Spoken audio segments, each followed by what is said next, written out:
Hello everyone! Welcome sa another episode ng Cook and Bake. Sa video na ito ay ibabahagi ko naman sa inyo yung pagluluto ng spaghetti. Okay, so basic lang to, no? Mula sa pagluluto ng sauce hanggang sa pag-prepare ng pasta. So please watch the full video, lalo na kung bago ka pa lang sa pagluluto, and for other techniques na rin na pwede mo matutunan. At huwag nyo na rin palang kalimutan na mag-like at mag-subscribe sa channel ko. At kung sa tingin nyo helpful yung video na ito and you enjoy this, please don't forget to share it to your friends. Okay, so para marami tayong mabahagi na ng mga konting kaalaman sa pagluluto. Okay, so let's get started. Ang pagbabasihan po natin dito ay yung dami ng tomato sauce na gagamitin natin. 1 litro yung ating gagamitin. Okay, so nag-chop lang ako ng 5 butil ng bawang at 1 buong bell pepper. Medium size. Means chop lang po, no? Okay, next ay hot dogs. Bale, 10 pirasong hotdog ang ginamit ko dito, no? Depende na lang din sa inyo kung anong brand yung gusto nyo gamitin. Bale, itong ginamit ko dito ay yung Yummy Hot Dogs. Okay, simulan natin yung pagigisa, no? Naglagay lang ako dito ng kaunting mantika at next na agad natin ilagay dyan yung bawang. Until mag-light brown lang yung bawang, no? At next natin ilagay dyan yung hot dogs.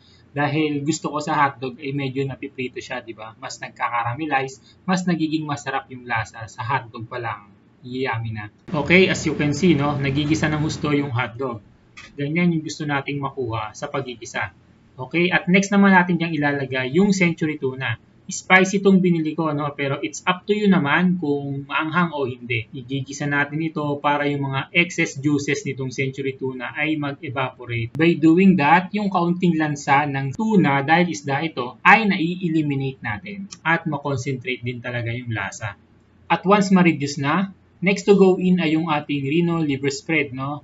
Dahil yung lasa ng atay gusto nating mai-apply dito sa spaghetti. Okay, tuloy-tuloy lang po sa paghahalo, no? At nasa pagigisa stage pa rin tayo. Basta alalayan nyo lang na huwag naman masunog yung ilalim ng inyong luluto. Okay, so hanggang sa mailagay natin yung bell pepper at yung carrots at sibuyas. Yung carrots niyan, medium size lang, 1 piraso. Sibuyas, medium size din, 1 piraso.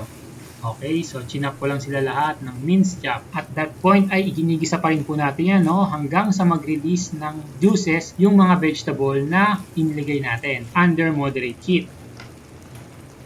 At dyan na natin ilalagay yung ating paminta.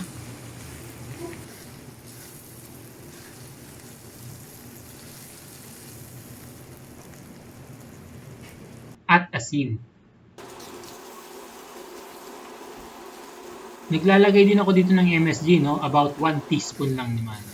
Pero it's up to you kung gusto nyo gawin 2 teaspoon. At bay leaf o yung laurel. 2 pirasong daon lang. Okay, haluin ng mabuti, no? Dahil nasa paghahalo rin talaga yung magandang resulta o yung masarap na resulta ng bawat niluluto. Okay, sa punto na ito ay tapos na tayo maggisa.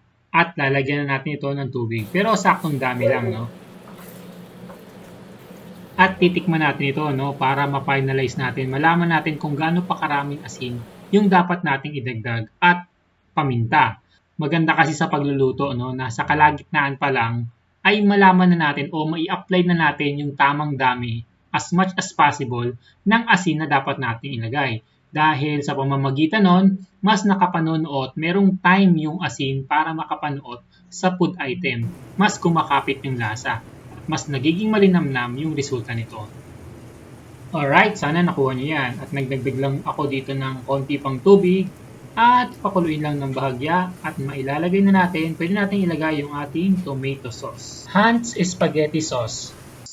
Filipino style spaghetti yung gamit ko. And surprisingly, ang sarap pala nitong spaghetti sauce. Dahil, ayun, pag sinubukan nyo, malalaman nyo. Okay, at sa punto na yan, no, pag nailagay na yung spaghetti sauce, haluin natin yan ng mabuti. At pakukuluan na natin ito ng 3 to 5 minutes.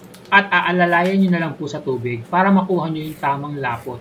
Dahil hindi naman maganda na sobrang lapot ng spaghetti sauce natin, di ba? Kaya pwede tayong magdagdag ng tubig para makuha natin yung tamang lapot na gusto natin para sa ating spaghetti sauce. Check nyo na lang yung final taste. And it's good to go. At naglagay pala ako dito ng 1 chili, no? But it's up to you kung gusto nyo o hindi.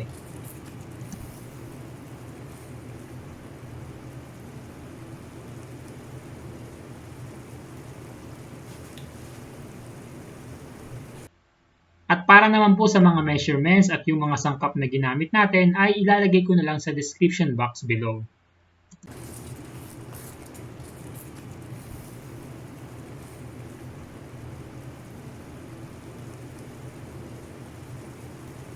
Okay, so ready na tong ating sauce, no? So proceed na tayo para naman sa ating pasta. Okay, nagpakulo lang ako dito ng 1 liter ng tubig, no? At naglagay ng konting mantika. At yung dami ng pasta na ilalagay natin, no? Para sa 2 tao, mga 200 to 250 grams na pasta. That's good for 2 person na. Pakukuluan lang natin ito ng 9 minutes, no? Regularly, 9 minutes po pinapakuluan ng pasta. Pero pwede na yan ng 8.5 minutes. Depende na rin sa kung gaano katigas pa yung gusto ninyo, no? But for me, 9 minutes is the best.